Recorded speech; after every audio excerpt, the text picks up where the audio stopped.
नमस्कार दोस्तों, स्वागत है आपका स्टडी फॉर सिविल सर्विसेज में। यदि स्टडी फॉर सिविल सर्विसेज के छात्र हैं तो ये वाला टेलीग्राम जरूर ज्वाइन करके रखिए। यूट्यूब चैनल में हमारे साथ है तो भी ये वाला टेलीग्राम ज्वाइन करना बहुत ज्यादा जरूरी है। सारे नोटिफिकेशन, सारे अपडेट, सारे मोस्ट इंपोर्टेंट पिक्स, सारा रिवीजन सब कुछ यहाँ पे बताया जाता है। देखिए ये हमारा एससीएस डेली क्विज चैनल है, इसमें डेली क्विज होती है, बिल्कुल फ्री में, इसको जरूर ज्वाइन कर लीजिएगा। ये हमारा इंस्टाग्राम का पेज है, इसको जरूर फॉलो कर लीजिएगा। स्टडी फॉर सिविल .सर्विसेज करके अगर आप इंस्टाग्राम में सर्च करेंगे तो आपको मिल जाएगा। वीडियो के डिस्क्रिप्शन में इसकी लिंक दी हुई। इसमें आप स्टोरी सेक्शन जरूर देखते रहा करिए, प्लस इसमें हाईलाइट्स आते रहते हैं और प्लस पोस्ट आती रहती है, इनको जरूर फॉलो करते रहिए। दोस्तों, इस पर्टिकुलर वीडियो में हम संयुक्त राष्ट्र के बारे में जानकारियां इकट्ठी करेंगे। बहुत लंबा वीडियो नहीं है, ना ही बहुत छोटा है, और जितना भी डाटा है वो परीक्षा के उपयोग से इंपॉर्टेंट है। तो शुरू करते हैं। ये हिंदी माध्यम वाली श्रृंखला है, अंग्रेजी वाला बिल्कुल ऐसा ही आएगा, तो उसके लिए आप निश्चिंत रहिए और पढ़ते रहिए। देखिए, संयुक्त राष्ट्र की स्थापना की नौबत ही क्यों आती है? तो दुनिया ने एक के बाद एक दो बहुत भयंकर युद्ध देखे। पहला वाला जितना खतरनाक नहीं था, उससे ज़्यादा विनाशकारी और सबको चौंका देने वाला दूसरा वाला था। तो ये जो दोनों वर्ल्ड वार थी, यानी द्वितीय विश्व युद्ध और पहला वाला विश्व युद्ध, इसने दुनिया को एकदम दोराहे पर खड़ा कर दिया। पहले तो हम लोग डेवलपमेंट कर रहे थे, मतलब जो यूरोपियन या पश्चिमी कंट्रीज़ हैं वो बाकी लोगों को उपनिवेश बनाकर वहाँ से कच्चा माल वसूल कर मशीन लगाकर उत्पादन कर रही थी। ये काम हो रहा था, वहाँ तक तो सब ठीक था। लेकिन जब इनकी विकास की महत्वाकांक्षा आपस में ही टकराने लगती है तो ये आपस में लड़ना शुरू कर देते हैं, और ये जो आपस में लड़ने की प्रवृत्ति है ये इतनी बढ़ जाती है कि दो वर्ल्ड वार खड़े हो जाते हैं। और इसमें फिर परमाणु बम का इस्तेमाल, ये सबसे ज़्यादा भयंकर स्थिति थी जो कि अंत में होता है। और वहीं से फिर द्वितीय विश्व युद्ध में 1945 में जर्मनी जापान दोनों आत्मसमर्पण कर देते हैं। ये सब चीज़ें होती हैं। स्थापना इसकी ठीक बाद में होती है, जब मित्र राष्ट्र जीत जाते हैं। तो उसके बाद ये चर्चा उठती है कि भविष्य में भी ऐसी लड़ाई हो सकती है। ये कोई अपवाद नहीं है कि 2 बार हुआ तो अब नहीं होगा, ये भविष्य में भी हो सकता है, फिर कुछ ऐसा मामला खड़ा हो सकता है। तो उसको रोकने के लिए और एक सतत विकास करने के लिए संयुक्त राष्ट्र की स्थापना होती है। सैन फ्रांसिस्को इसका वेन्यू था, संयुक्त राज्य अमेरिका इसकी एग्जैक्ट लोकेशन है, और 1945 24 अक्टूबर की तारीख थी। इसके बाद अब मुख्यालय को देखते हैं। ये तो इसका स्थान है जहाँ इसकी स्थापना होती है, लेकिन हेडक्वार्टर कहाँ है? वो न्यूयॉर्क में। संयुक्त राष्ट्र का जो मुख्यालय है वो न्यूयॉर्क में है, और संयुक्त राज्य अमेरिका इसकी लोकेशन है। 193 देश इसमें सदस्य हैं। महासचिव का नाम एंटोनियो गुतरस है, जो कि पुर्तगाली है, और उप महासचिव का नाम अमीना जे मोहम्मद है। ठीक, तो महासचिव और उप महासचिव, इन दोनों लोगों के नाम आप जानते रहिए।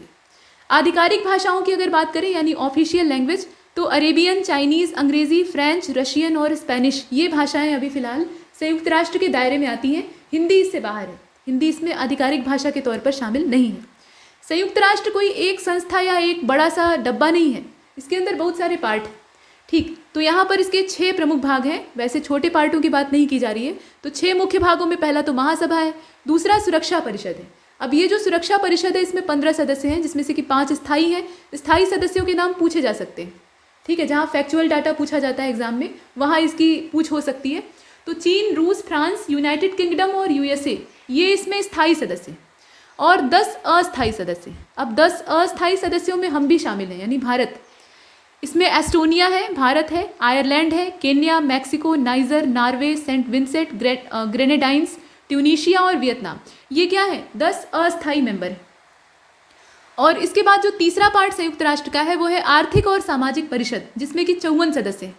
न्याय परिषद है इसके अतिरिक्त। 5वें पार्ट के तौर पे अंतर्राष्ट्रीय न्यायालय है, जिसमें कि 15 न्यायाधीश हैं। ध्यान से देखिएगा, 15 न्यायाधीश हैं। इसका मुख्यालय द हेग में है, और द हेग ये कहाँ पे है? नीदरलैंड में है। इसकी लोकेशन आप देख रहे हैं। सचिवालय यहाँ आप देखें, और सचिवालय इसका 6वां और अंतिम भाग है। इस प्रकार से हमने संयुक्त राष्ट्र के इतने सारे भाग देखे, जो कि 6 थे संख्या में टोटल। अब इसके बाद नया मुद्दा ये है कि संयुक्त राष्ट्र संघ की स्थापना एक अंतर्राष्ट्रीय संगठन के रूप में 1945 में हुई थी। ये असल में क्या है? इसका जो असली चेहरा है वो एक अंतर्राष्ट्रीय संगठन का है। वर्तमान में इसमें 193 सदस्य देश हैं, और संयुक्त राष्ट्र इनके कार्य, स्थापना और समय के समय बनाए गए चार्टर के सिद्धांतों और उद्देश्यों का मार्गदर्शन इन्हें देता है। मतलब जब इसका गठन होता है तो उस समय एक चार्टर तैयार होता है, उसमें जितने भी इसके उद्देश्य हैं, किस उद्देश्य से इसको स्थापित किया जा रहा है, और ये क्या क्या काम भविष्य में करेगा, वो सब उसमें लिखा जाता है या दर्ज किया जाता है। अब जो भी इसका मेंबर बनता है उसे पहले उस चार्टर को एक्सेप्ट करना पड़ता है। आप उसके विचारों से सहमत हैं तभी तो उसके पास जा रहे हैं, ये बात है। तो यहाँ जितने भी सदस्य देश हैं वो इसके प्रति प्रतिबद्धता जाहिर करते हैं। इसके बाद और भी चीज़ें हैं, जैसे आप देखें कि संयुक्त राष्ट्र इन वर्षों में परिवर्तित विश्व में शांति स्थापित करते हुए लगातार विकसित हुआ है। दुनिया तेज़ी से बदल रही है, और बाद में ये बदलाव और तेज़ी से होता है, मतलब और इसमें जो चीज़ें हैं वो बढ़ जाती हैं, तेज़ रफ्तार में होने लगती हैं। और उस तेज रफ्तार के साथ तालमेल बैठाकर शांति बहाल करना, क्योंकि सब लोग विकास चाहते हैं, डेवलपमेंट हर आदमी की इच्छा है और हर आदमी नहीं बल्कि हर देश की इच्छा है। अब ये विकास की जो अंधाधुंध दौड़ है, इसमें आपस में मतभेद होना स्वाभाविक है। आप एक ही संसाधन के लिए दौड़ रहे हैं, तो विकास का एक तरीका ये भी होता है कि जो तुम्हारे साथ दौड़ रहा है उसको धक्का मारकर गिरा दो और आगे निकल जाओ। और आजकल ये प्रवृत्तियां जो बड़े बड़े देश हैं, महाशक्ति कहलाते हैं, उनमें बढ़ गई। तो ऐसे में शांति स्थापित करने के लिए इसका विकास हुआ है। ये अच्छी बातें हम देख रहे हैं, पीछे क्या चेहरा है किसका वो जानने की आवश्यकता नहीं है। जो परीक्षा में काम का है सिर्फ उतना देखिए।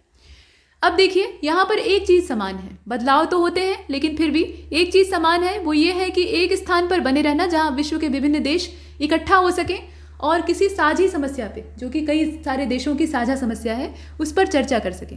और जब साझा समस्या पर चर्चा होगी, जैसे चौपाल लगती है, पंचायत होती है, ठीक वैसे ही यहाँ देशों की पंचायत होती है और मुद्दे का समाधान निकाला जाता है। सिर्फ चर्चा करने से कुछ नहीं होता है, आपको उसका सॉल्यूशन देना पड़ेगा और इसका लाभ संपूर्ण मानव जाति को होगा। ये सब चीज़ें तो अभी संयुक्त राष्ट्र कितना काम कर पा रहा है और कितना इसकी सक्रियता है, ये विश्व की अशांति को देखकर मालूम ही हो जा रहा है। खैर, देखते हैं इसके बाद। संयुक्त राष्ट्र की सदस्यता समय के साथ बढ़ी है और जहां स्थापना के समय 1945 में मात्र 51 सदस्य थे, वहीं वर्तमान में 193 हो गए हैं। तो आप समझ लीजिए कि स्थापना के समय से अब तक संख्या में कितनी वृद्धि हुई है। लेकिन ये अपने वास्तविक उद्देश्यों को पा नहीं पा रहा है, ये समस्या है। अब देखिए, सभी संयुक्त राष्ट्र के सदस्य देश महासभा के भी सदस्य होते हैं। यहाँ से क्वेश्चन आ सकता है, ये स्टेटमेंट देके आपसे पूछेगा कि ये सही है या गलत, ऐसे आ सकता है या ऑब्जेक्टिव टाइप भी हो सकता है। तो जितने भी संयुक्त राष्ट्र की सदस्यता प्राप्त करने वाले 193 देश हैं, वो महासभा के भी देश होते हैं, मतलब सदस्य होते हैं। देशों का इसमें सदस्य के रूप में प्रवेश सुरक्षा परिषद की सिफारिश और महासभा के निर्णय के आधार पर होता है। मतलब इनको शामिल करने की सिफारिश कौन करता है? सुरक्षा परिषद करती है, वही इसकी योग्यता को डिसाइड करती है और अंत में अंतिम निर्णय जो है वो महासभा का होता है। महासचिव, चूंकि महासभा की बात कर रहे हैं तो उसका महासचिव क्या काम करता है और कितना उसका कार्यकाल वगैरह होता है, वो सब देखते हैं। तो महासचिव की नियुक्ति महासभा के द्वारा सुरक्षा परिषद की सिफारिश के आधार पे 5 वर्षों, मतलब वैसे 5 वर्षों के लिए की जाती है और इसमें भी सुरक्षा परिषद ही पहले रिकमेंडेशन करती है, तब ऐसा होता है। अब ये है कि इसको पुनर्नियुक्त भी किया जा सकता है, मतलब ऐसा नहीं कि एक बार आप बन गए तो दोबारा नहीं बन सकते हैं, ये हो सकता है। और वर्तमान में इसके 9वें महासचिव हैं पुर्तगाल के एंटोनियो गुतरेस, जो कि 1 जनवरी 2017 से अपने पदभार को संभाले हुए हैं। ठीक है, ये 1 जनवरी 2017 से अपने पद पर बने हुए हैं। 18 जून 2021 को एंटोनियो गुतरेस पुनः अपने दूसरे कार्यकाल के लिए चुने गए। यहाँ उस बात को सिद्ध कर दिया गया, पुनर्नियुक्ति इनकी हो गई। और ऐसा बहुत सारे जितने भी पीछे के महासचिव हैं उनके साथ भी हुआ है। अब इनकी प्राथमिकता क्या है? तो प्राथमिकता है कोविड-19 महामारी के समय विश्व को उभारना, यानी विकास तो हम जो कर रहे थे वो पीछे छूट गया। अभी कोविड के चक्कर में सभी लोग वैक्सीन बनाने में लगे हुए हैं, मतलब जहां आगे डेवलपमेंट का काम करना चाहिए था वहीं लोग दवाइयां बनाने में बिजी हो गए। ठीक, तो ऐसी कंडीशन में डेवलपमेंट अपने आप में एक बड़ी चुनौती बन गया है, तो उसको उभारना ये इसका उद्देश्य है। उप महासचिव का नाम हालांकि आपने पीछे देख लिया है, अमीना जे मोहम्मद, और ये संयुक्त राष्ट्र की उप सचिव है, मतलब उप महासचिव है, और संयुक्त राष्ट्र सतत विकास समूह जो है उसकी अध्यक्षा है। ये ध्यान दीजिएगा। आगे बढ़ते हैं। अब यहाँ पर महासचिवों के नाम दिए, कौन से कब तक रहे हैं। तो पहले हैं बान की मून, यहाँ देखिएगा बान की मून, कोरिया के हैं, जनवरी 2007 से लेकर। यहाँ पे पहले वाले पहले नहीं दिए हैं, बल्कि जो पहले वाले हैं वो नीचे दिए। इस तालिका का क्रम थोड़ा उल्टा है। तो कुल मिलाकर यहाँ सचिवों के नाम से आपको मतलब है, समय देखकर वैसे भी पहले और बाद का मालूम हो जाएगा। तो बान की मून से ही शुरू करते हैं। चलिए, ये कोरिया के मूल बाशिंदे थे, मतलब नागरिकता कहाँ की प्राप्त करते हैं वो अलग चीज़ है, लेकिन रहने वाले या जन्म स्थान कहाँ है? कोरिया। जनवरी 2007 से लेकर दिसंबर 2016 तक ये अपने काम पर बने रहते हैं। कोफी अन्नान ये घाना के थे मूल रूप से, और जनवरी 1997 से लेकर दिसंबर 2006 तक ये अपने कार्यकाल पर बने रहते हैं। इसके बाद जो तीसरा नाम है वो बुतरस घाली का है। ठीक है, नाम अच्छा है, बुतरस घाली। तो ये मिस्र के थे, इनका जो एग्जैक्ट देश था वो मिस्र था। 1992 जनवरी से ये अपने पद पर आते हैं और दिसंबर 1996 तक बने रहते हैं। इसके बाद जेवियर पेरेज डी कुइएरे हैं, तो इनका जो क्षेत्र है मतलब देश है वो पेरू है मूल रूप से, और जनवरी 1982 से लेकर 1991 मतलब 1991 तक ये अपने पद पर बने रहते हैं। कुर्ट वॉल्डहाइम है, ये ऑस्ट्रिया के हैं। ठीक है, ऑस्ट्रिया के रहने वाले थे। ये 1972 से लेकर 1981 दिसंबर तक अपने पद को संभालते हैं। यू थॉट ये बर्मा के थे, बर्मा मतलब तत्कालीन बर्मा, और इस समय का करंट का म्यांमार, नाम बदल गया है। तो इसे आप देखें, नवंबर 1961 से लेकर ये दिसंबर 1971 तक बने थे, जब वह कार्यकारी महासचिव के रूप में नियुक्त हुए। और औपचारिक रूप से यानी ऑफिशियली अगर इन्हें देखा जाए तो महासचिव के रूप में इन्हें 1962 में नियुक्त किया गया था, नवंबर में। तो यहाँ दोनों चीज़ें हैं, उसको दिमाग में रखिएगा। इसके बाद डैंग हैमर स्कोजोल्ड हैं, यहाँ आप देख रहे हैं इनका नाम थोड़ा सा हैमर स्कलजोल्ड है। तो ये जो है ये स्वीडन के रहने वाले थे और अप्रैल 1953 से लेकर सितंबर 1961 तक ये अपने पद पर रहते हैं। सितंबर 1961 में अफ्रीका में एक प्लेन एक्सीडेंट होता है, प्लेन क्रैश होता है और उसमें इनकी मृत्यु हो जाती है। ट्रिग्वी ली है, ये नार्वे के हैं, नार्व कोई देश नहीं है, नार्वे है असल में। फरवरी 1946 से लेकर ये काम करते हैं और नवंबर 1952 तक, मतलब जब तक ये इस्तीफा नहीं देते हैं तब तक अपने पद पर रहते हैं। तो यहाँ तक हमने उन महासचिवों को देखा जो इससे पहले मौजूद थे। अब इसके बाद आगे चलते हैं, आगे की चीज़ें हैं। तो आगे की चीज़ों में हम आधिकारिक भाषाओं पर पहली नज़र डालेंगे। 6 आधिकारिक भाषाएं हैं जिनके नाम हालांकि हम पीछे ही देख चुके हैं, एक बार फिर से देख लीजिए ताकि अच्छे से याद रहे। अरबी, चीनी, अंग्रेज़ी, फ्रांसीसी, रूसी, स्पेनिश। ठीक है, अरबी, चीनी, अंग्रेज़ी तो अनिवार्य रूप से रहेगी, तो आप वैसे भी गेस कर सकते हैं। फ्रांसीसी, रूसी, इसके अलावा स्पेनिश। 6 भाषाओं का सही व्याख्या और अनुवाद, यहाँ देखिए, इन 6 भाषाओं का सही व्याख्या और अनुवाद मौलिक और लिखित रूप से संगठन के कार्य के लिए बहुत ज़्यादा इंपॉर्टेंट है, क्योंकि यह वैश्विक महत्व के मुद्दों पर स्पष्ट और संक्षिप्त संचार को सक्षम बनाता है। अगर आपको किसी से संवाद करना है, चूँकि ये एक सभा है, ठीक, एक तरह की कमेटी या आप पंचायत कह सकते हैं, छोटे स्तर की पंचायत का ये बड़ा रूप है, वैश्विक रूप है। तो इसमें बहुत सारे लोग इकट्ठे होंगे और वो एक ही देश के हों ये असंभव है, वो अलग अलग महाद्वीपों के हो सकते हैं, मतलब उनके कॉन्टिनेंट भी डिफरेंट हो सकते हैं। तो ऐसे में आप ये अपेक्षा कैसे कर सकते हैं कि वो एक ही भाषा को जानते होंगे। हालांकि अंग्रेज़ी अब एक ग्लोबल लैंग्वेज बनती जा रही है, ये दूसरी भाषाओं को निगल कर अपना पेट भर रही है और अपना आकार बढ़ा रही है, लेकिन फिर भी अन्य भाषाएं भी अभी जिंदा है और बहुत से ऐसे लोग हैं जो कि अंग्रेज़ी नहीं समझ पाते हैं।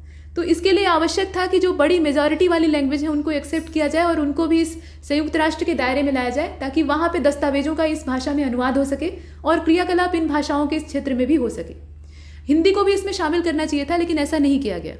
अब संयुक्त राष्ट्र के जो अंग हमने पीछे देखे हैं उन्हें एक बार यहाँ पर क्रम से देख लेते हैं। तो सबसे पहले हमने महासभा को देखा और हमने ये भी देखा कि संयुक्त राष्ट्र का जो भी देश सदस्य होगा वो महासभा का मेंबर अनिवार्य रूप से होगा और सदस्य को अंतिम रूप से डिक्लेयर करने का काम ये महासभा ही करती है।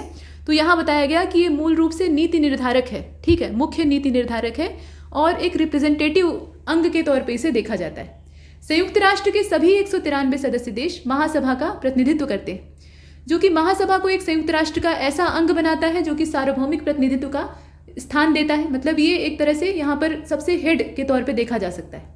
प्रत्येक वर्ष सितंबर में सभी सदस्य जो कि इस देश अपने अपने देश की लीडरशिप करते हैं या उनके रिप्रेजेंटेटिव होते हैं, ठीक है, सदस्य का मतलब क्या है, अब पूरे देश को तो इन्वाइट करेंगे नहीं, हर देश से कम एक मेंबर वहाँ जाएगा एक रिप्रेजेंटेटिव के तौर पे, तो वही चीज़ है। न्यूयॉर्क में महासभा का जो वार्षिक सम्मेलन होता है उसमें अलग अलग विषयों पर चर्चा करते हैं। इसका वार्षिक सम्मेलन होता है और हर साल ये सितंबर में आयोजित किया जाता है। इसके बाद जो अगला मुद्दा है वो है सुरक्षा परिषद, जो कि संयुक्त राष्ट्र का अन्य अंग है। और संयुक्त राष्ट्र का जो चार्टर था जिसमें कि प्रतिबद्धताएं जाहिर की गई थी, उसके तहत सुरक्षा परिषद की प्राथमिक जिम्मेदारी अंतर्राष्ट्रीय शांति और सुरक्षा को बनाए रखना है। इसमें कुल मिलाकर 15 सदस्य होते हैं, 5 स्थायी होते हैं और 10 अस्थायी होते हैं, ठीक है। और प्रत्येक सदस्य का एक वोट होता है, मतलब वो वोट अगर डालना चाहे तो एक वोट दे सकता है। आर्थिक और सामाजिक परिषद, ये हमारा तीसरा पार्ट था। तो इसे अगर देखा जाए तो आर्थिक और सामाजिक परिषद समन्वयन, नीति संवाद, मतलब नीतियों पर संवाद आप कह सकते हैं, आर्थिक, सामाजिक और पर्यावरणीय मुद्दों पर सलाह देना। इसके अतिरिक्त अंतर्राष्ट्रीय विकास लक्ष्यों के क्रियान्वयन जैसे कि कार्य आदि करने का जो इसमें पूरा फैक्टर है, इसमें एक कार्यकारी निकाय है या शीर्ष निकाय है, आप इसे कह सकते हैं। इसे सरल भाषा में समझ लीजिए, आर्थिक और सामाजिक परिषद के इतने सारे कार्य क्षेत्र हैं, मतलब ये समन्वयन कर सकता है, नीति संवाद कर सकता है, आर्थिक क्षेत्र में काम करेगा ही, वो तो नाम ही है। इसके अलावा सामाजिक क्षेत्र भी इसका है, पर्यावरणीय मुद्दों पर भी सलाह देना इसका काम हो सकता है, और विकास के जितने भी टॉपिक हो सकते हैं या लक्ष्य हो सकते हैं उस पर काम करना या उनका क्रियान्वयन करना, ये सब इसकी ड्यूटी होती है। और यह संयुक्त राष्ट्र के कार्यों और आर्थिक और सामाजिक पर्यावरणीय क्षेत्र में काम करने वाली जितनी भी एजेंसियां हैं उनके बीच में केंद्रीय निकाय के रूप में जाना जाता है। मतलब जितनी भी अदर एजेंसी हैं उनका ये हेड है, आप इसे ऐसे समझ सकते हैं। और इनके सहायक और विशेषज्ञ निकायों के पर्यवेक्षक के रूप में काम करता है, मतलब उनका दिशा निर्देशन करता है। इसके 54 सदस्य हैं और महासभा के द्वारा 3 वर्ष के लिए उसे चुना जाता है। चुनने का काम महासभा ही करती है, वो आप पीछे ही देख चुके हैं। और इसमें जो सदस्य संख्या है वो 54 है, 3 साल की इनकी कार्यावधि होती है। यह संयुक्त राष्ट्र का सतत विकास के मुद्दों पर, यहाँ देखिए जो सस्टेनेबल डेवलपमेंट है उसकी बात हो रही है, तो सतत विकास के मुद्दों पर वाद विवाद करने, नवाचारी चिंतन करने का एक महत्वपूर्ण केंद्रीय मंच है। न्यास परिषद को देख लेते हैं। तो न्यास परिषद यानी यहाँ देखिए संयुक्त राष्ट्र के चार्टर के अकॉर्डिंग ही सब कुछ होता है। तो उसका अध्याय 13 यानी चैप्टर नंबर 13, उसके तहत 1945 में 11 जो ट्रस्टी एरिया हैं यानी न्यास क्षेत्र हैं उनको विकसित किया गया, जो कि 7 सदस्य देशों के प्रशासन के अंतर्गत आते थे। 7 सदस्य देशों के प्रशासन के अंतर्गत आते थे और अंतर्राष्ट्रीय पर्यवेक्षण हेतु न्यास परिषद की स्थापना की गई। अब इसका उद्देश्य क्या है? कोई भी चीज़ बनती है तो बिना उद्देश्य तो बनती नहीं है। 11 क्षेत्रों में स्वशासन और स्वतंत्रता सुनिश्चित करना है। जो 11 यहाँ न्यास क्षेत्र हैं वहाँ पे स्वशासन हो, ठीक है। पहली चीज़ ये है कि स्वशासन हो और दूसरा ये कि वहाँ पे फ्रीडम हो। 1994 तक सभी न्यासी क्षेत्र स्वशासी और स्वतंत्र हो गए, यानी इसका उद्देश्य पूरा हो गया, जिसके चलते 1 नवंबर 1994 को जब उद्देश्य पूरा हो गया तो संस्था किस काम की, अब वो बेकार है तो उसको निलंबित कर दिया गया। फिर भी अब यहाँ देखिए एक कंडीशन है कि न्यास परिषद का विघटन नहीं किया गया, सिर्फ उसे निलंबित किया गया, यानी फिर से बहाल किया जा सकता है जब आवश्यकता पड़े। जैसे नौकरी में निलंबन होता है ना, तो सस्पेंड किए गए लोग जो है वो नौकरी अपनी गंवा नहीं देते हैं, बल्कि उनको कुछ समय तक कार्य से हटा दिया जाता है, कुछ समय के लिए। इसके बाद देखिए 25 मई 1994 को इसकी वार्षिक बैठक को स्थगित करके ये निश्चय किया गया कि आवश्यकता पड़ने पर महासभा के सदस्यों के बहुमत या सुरक्षा परिषद के सदस्यों के बहुमत के आधार पर इसकी बैठक बुलाई जा सकती है। ये मामला था। इसके बाद जो अंतर्राष्ट्रीय न्यायालय हेग वाला है उसको देख लेते हैं। ये एक महत्वपूर्ण न्यायिक अंग है, मतलब न्याय के क्षेत्र में ये सबसे प्रमुख है यहाँ संयुक्त राष्ट्र की जितनी एजेंसियां हैं उसमें। और नीदरलैंड का जो हेग नाम का क्षेत्र है वहाँ पे इसका हेडक्वार्टर है, ठीक है। ये अंतर्राष्ट्रीय न्यायालय है, इसको याद रखिएगा। और संयुक्त राष्ट्र के 6 अंगों में से मात्र यही एकमात्र ऐसा अंग है जो कि न्यूयॉर्क में अपना हेडक्वार्टर नहीं रखे हुए। बाकी जितने 6 पार्ट आप देखते हैं ना, उनका हेडक्वार्टर न्यूयॉर्क में है, लेकिन इसका एकमात्र है नीदरलैंड में। न्यायालय की मुख्य भूमिका विभिन्न देशों के बीच में विवादों को सुलझाना है और अंतर्राष्ट्रीय कानून का क्रियान्वयन करना है। संयुक्त राष्ट्र या इसकी किसी भी संस्था द्वारा मांगी गई न्यायिक सलाह पर यह सुझाव भी देता है। जैसे एक कोर्ट काम करता है, बिल्कुल वैसे ही ये काम करता है। और अंतर्राष्ट्रीय न्यायालय अपने कानून के हिसाब से काम करता है। कोर्ट को जैसी फ्रीडम होती है वैसी ही बड़ी वाली फ्रीडम इसको मिली हुई है। इसके बाद आगे बढ़ते हैं, सचिवालय को देख लेते हैं। तो ये 6वां और अंतिम अंग आप देख रहे हैं। सचिवालय महासचिव एवं 10,000 से अधिक संयुक्त राष्ट्र के स्टाफ सदस्यों से मिलकर बना हुआ है, ठीक है, जो महासभा और इसकी एजेंसियों के दिन प्रतिदिन के कार्यों को संचालित करते हैं। और महासचिव संगठन का प्रमुख प्रशासनिक अधिकारी होता है, जिसकी नियुक्ति सुरक्षा परिषद की सिफारिश पर, यहाँ देखिएगा, सुरक्षा परिषद की सिफारिश पर महासभा के द्वारा 5 वर्षों के लिए की जाती है। जो रेंज है ना, मतलब कितने समय के लिए की जा रही है और किसकी रिकमेंडेशन पे हो रहा है, वो सब आपको दिमाग में रखना है। ये पुनर्नियुक्ति के भी पात्र होते हैं, तो ये पुनर्नियुक्ति वाला काम तो पीछे भी हमने देखा। महासचिव संगठन के आदर्श तथा विश्व के लोग विशेष रूप से गरीब जनता का प्रतिनिधित्व करते हैं, गरीब लोगों का प्रतिनिधित्व करते हैं। संयुक्त राष्ट्र के प्रतीक और ध्वज को देख लेते हैं। तो संयुक्त राष्ट्र का ध्वज 23 सितंबर 2010 को जो महासभा का 65वां सम्मेलन होता है उसमें न्यूयॉर्क सिटी में फहराया गया। बहुत लेट हो गया, मतलब संस्था कितनी पुरानी है। और समझ लीजिए कि यहाँ जो 65वां सम्मेलन होता है उसमें ये नौबत आती। संयुक्त राष्ट्र के ध्वज और प्रतीक चिन्ह जो है ये विश्व के लोगों की एकता, शांति और आशाओं के प्रतीक है। यहाँ आप समझ रहे हैं। संयुक्त राष्ट्र का ध्वज संयुक्त राष्ट्र का प्रतीक चिन्ह, जो कि संयुक्त राष्ट्र के ध्वज के डिज़ाइन का हिस्सा है, मतलब वो जो चिन्ह है ना वो उसके फ्लैग में मौजूद है। तो जो कि संगठन के कार्यों का प्रतीक बन गया है। उसमें है क्या, एक जैतून के पेड़ की 2 शाखाएं हैं जिनके बीच में विश्व का मानचित्र, यहाँ देखिएगा, विश्व का मानचित्र से मिलकर संयुक्त राष्ट्र का प्रतीक चिन्ह बना है। मतलब एक पृथ्वी है, दुनिया का मानचित्र है, और ऐसे यहाँ पे जैतून की 2 जो ब्रांचेज हैं वो ऐसे लगी हुई हैं। तो ये संयुक्त राष्ट्र का सिंबल है। इसे आपने बहुत बार देखा होगा, यहाँ सिर्फ उसे अक्षरों में बता दिया गया है। और प्रतीक चिन्ह और ध्वज विश्व के लोगों की आकांक्षाओं, शांति की आकांक्षाओं और उनके बीच में एकता का प्रतीक है। संघर्ष या संकट के समय ये प्रतीक और ध्वज संयुक्त राष्ट्र की उपस्थिति के प्रायोगिक तौर को दर्शाते हैं। अब यहाँ तक हमने देखा। अब ध्वज का निर्धारण कैसे किया गया है वो यहाँ देख लीजिए। मतलब झंडे के अंदर ऐसा नहीं कि वो सिर्फ एक फिगर होता है, उसके बहुत सारे अर्थ होते हैं। जैसे ओलंपिक के छल्ले आप देखते हैं ना, तो वो अलग अलग देशों का प्रतिनिधित्व करते हैं, वैसे ही यहाँ आप देखिएगा देशों के या महाद्वीपों की बात की जा सकती है। अब यहाँ देखिए संयुक्त राष्ट्र के मूल ध्वज का जो निर्माण है या निर्धारण है वो एक डिजाइनरों की टीम ने 1945 में किया था और संयुक्त राष्ट्र सम्मेलन के दौरान इसे किया गया था। ठीक है, ये पहले से ही डिसाइड हो गया था और तब से ये चला आ रहा है। इस डिजाइन टीम का प्रतिनिधित्व करने वाले ओलिवर लिकोल्स लुंडा क्यूस्ट थे। ठीक है, लुंडा क्यूस्ट इन्हें कहा जाता है।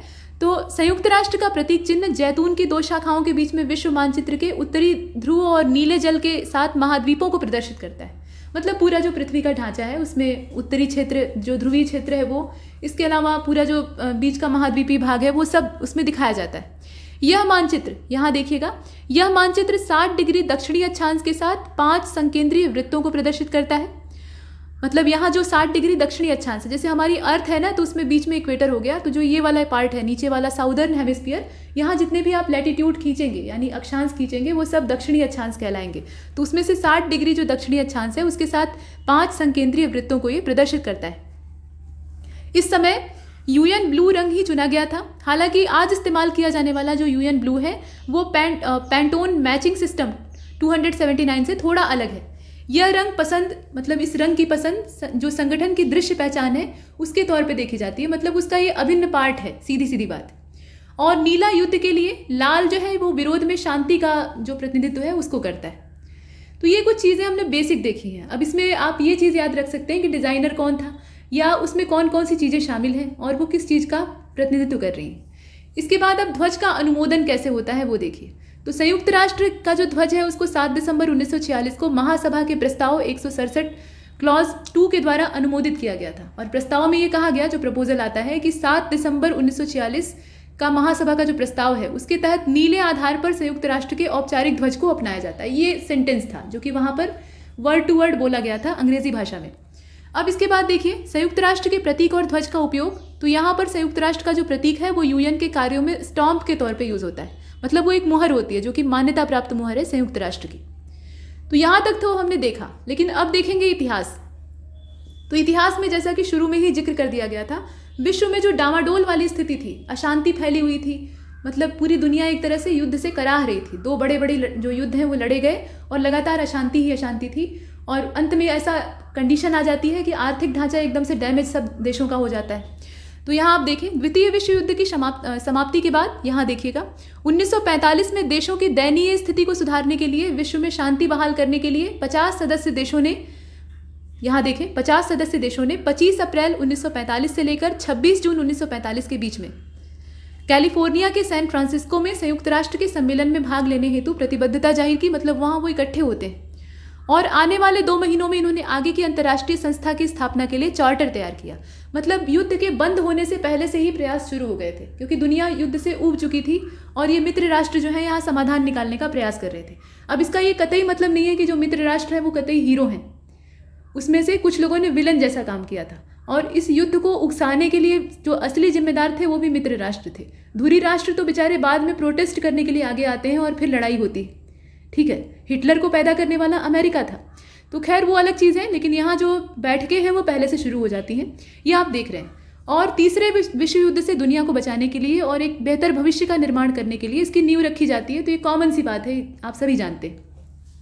अंततः 4 महीने के बाद, 4 महीना लग जाता है, अमेरिका का सैन फ्रांसिस्को, वहाँ पे 24 अक्टूबर 1945, इसे साफ कर लीजिए, 24 अक्टूबर 1945 को संयुक्त राष्ट्र की स्थापना होती है।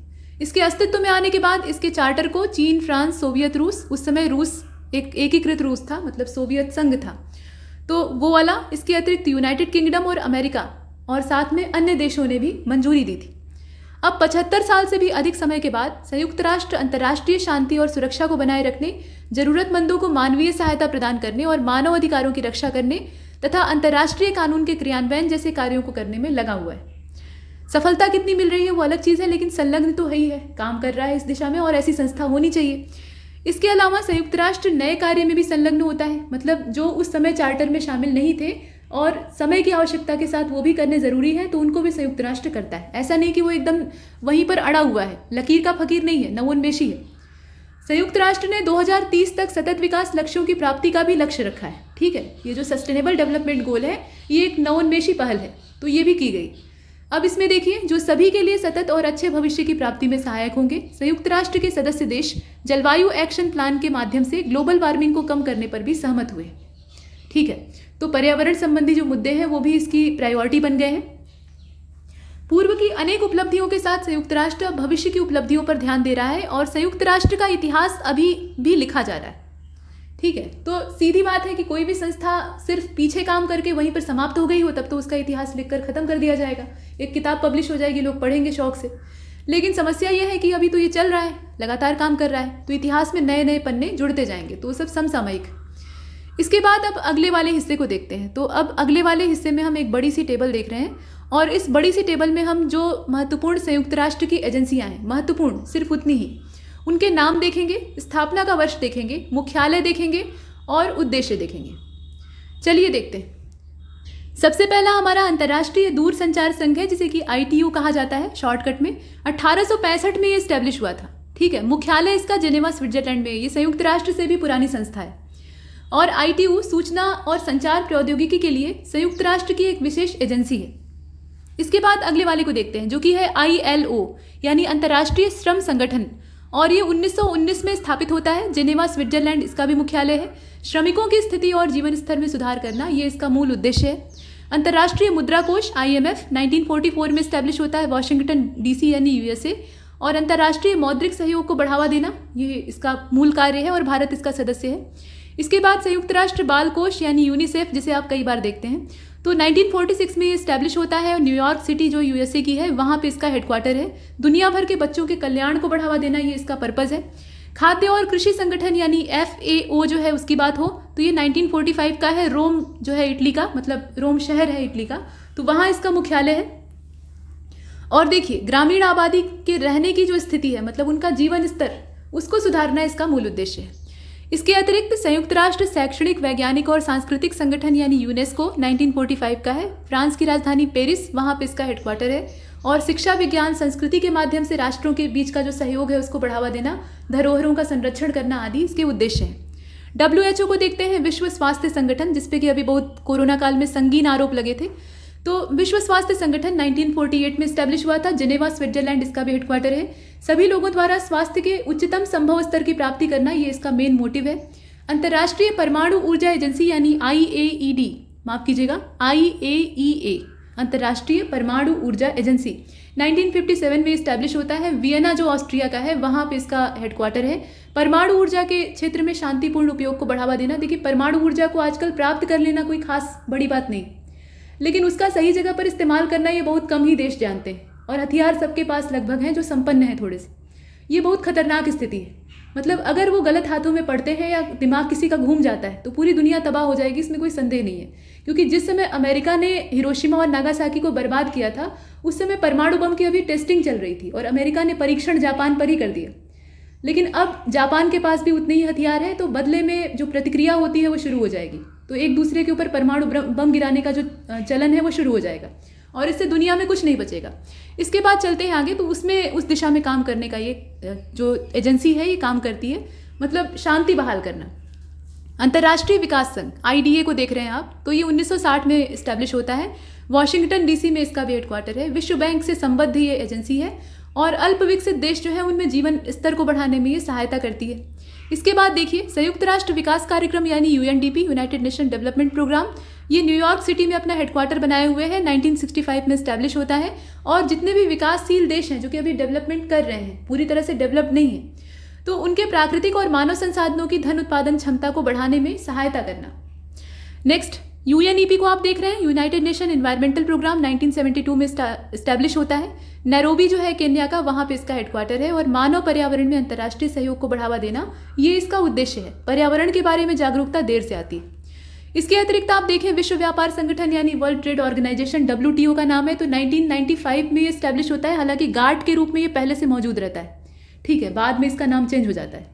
तो जिनेवा स्विट्जरलैंड में इसका हेडक्वार्टर है और शुल्क कम करने के लिए विश्व व्यापार के जो नियम है उसको निर्धारित करना और पूरी दुनिया का जो इंटरनेशनल ट्रेड है उस पर नज़र रखना, ये सब इसका काम।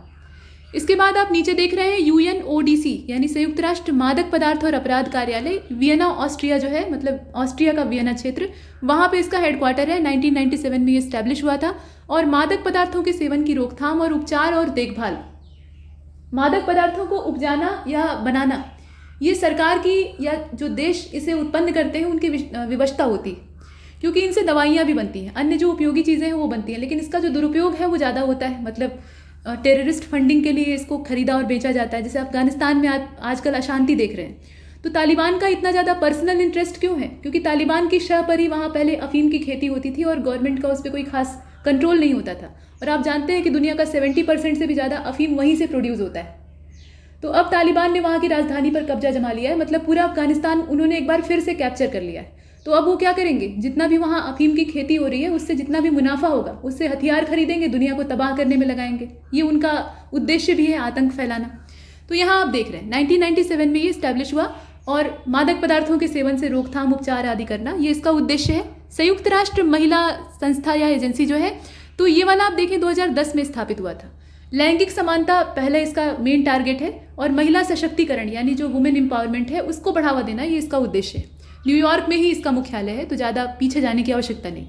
और विश्व खाद्य कार्यक्रम यानी वर्ल्ड फूड प्रोग्राम, ठीक है, इस बार चर्चा में भी था। तो रोम यानी इटली में इसका मुख्यालय है। और भूख और कुपोषण को समाप्त करना यानी मेल न्यूट्रिशन से लड़ना और हंगर से लड़ना, ये दोनों इसके उद्देश्य हैं। आजकल हंगर से भी ज़्यादा बड़ी समस्या जो मेल न्यूट्रिशन है वो हो गया है। भूख तो सबकी कहीं ना कहीं मिटी जा रही है, हालांकि भूखमरी अभी कम तो नहीं हुई है, लेकिन फिर भी पहले की तुलना में काफ़ी राहत है। लेकिन कुपोषण बहुत बड़ी समस्या बन गया है, वो उससे ज़्यादा गंभीर है, तो उसको दूर करना ये इसका मेन मोटिव है। तो यहाँ तक हमने इस पूरी जानकारी को कंप्लीट किया है। इसका जो अंग्रेजी संस्करण है वो बहुत जल्दी आपको मिलेगा, लेकिन तब तक के लिए नमस्कार।